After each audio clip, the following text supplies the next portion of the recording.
Hi everyone, and happy Monday. My name is Olivia Drapsick. I am City Council candidate in District 51, Staten Island South Shore, and this is City Council 101. Last week we were talking about discretionary funds in the New York City budget.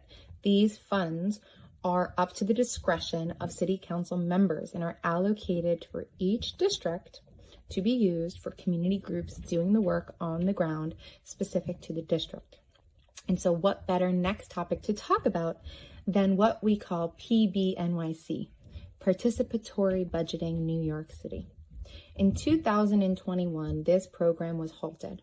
However, before that, there were 9 cycles of PBNYC, which engaged community members across 30 plus districts in the city who elected or who their city council member elected to participate in what we call participatory budgeting.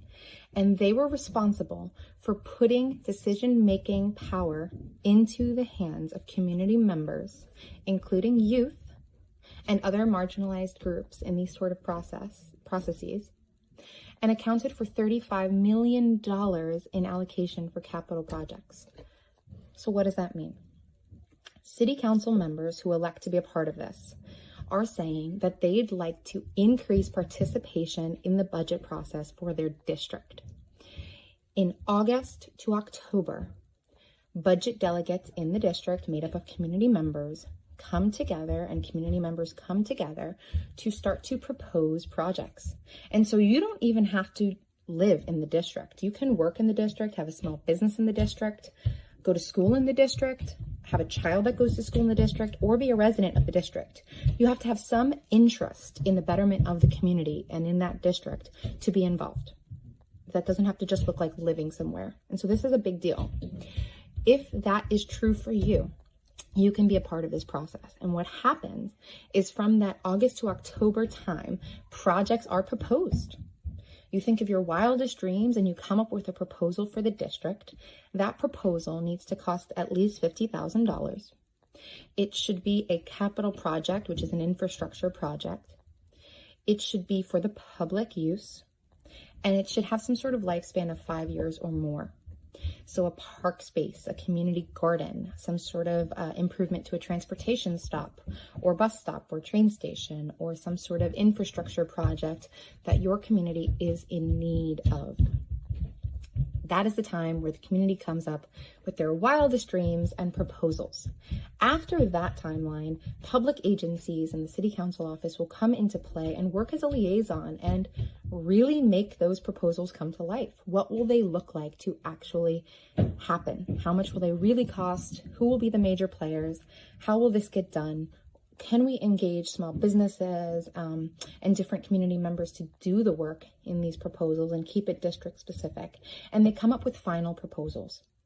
Throughout April and March and April, there is a get out the vote period. So those delegates, those community members, and that city council staff will work to ensure that the community has a say.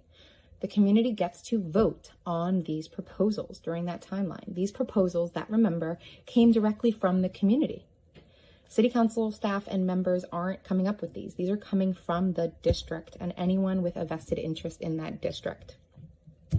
Then people with a vested interest in the district, 11 years or older, so we're talking about really engaging teenagers and youth who will use these spaces, will be able to vote on these projects and come up with final proposals that then get instituted into the actual New York City budget in May and June for its final iteration and vote by City Council in those stated meetings. Why is this a big deal? This is a big deal because this puts more decision-making power into your hands, into community members' hands. Your taxpayer dollars will be decided on, and their use will be decided on by you in a way that is not done anywhere else. And so programs and projects and spaces that will be used by the public should be voted on and reimagined by the public.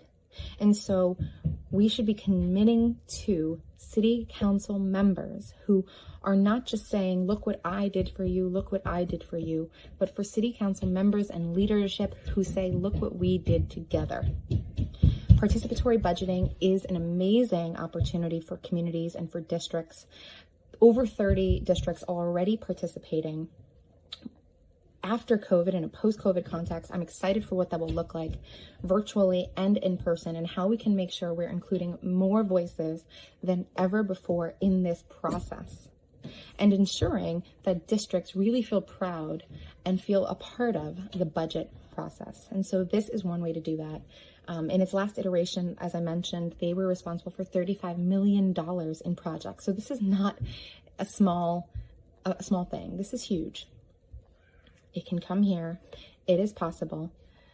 Continue to demand that your elected officials think of ways to include you. There are already ways in action right now that they can become a part of. It takes work.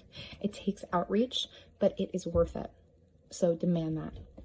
As always, thank you for watching. Have a wonderful, wonderful week.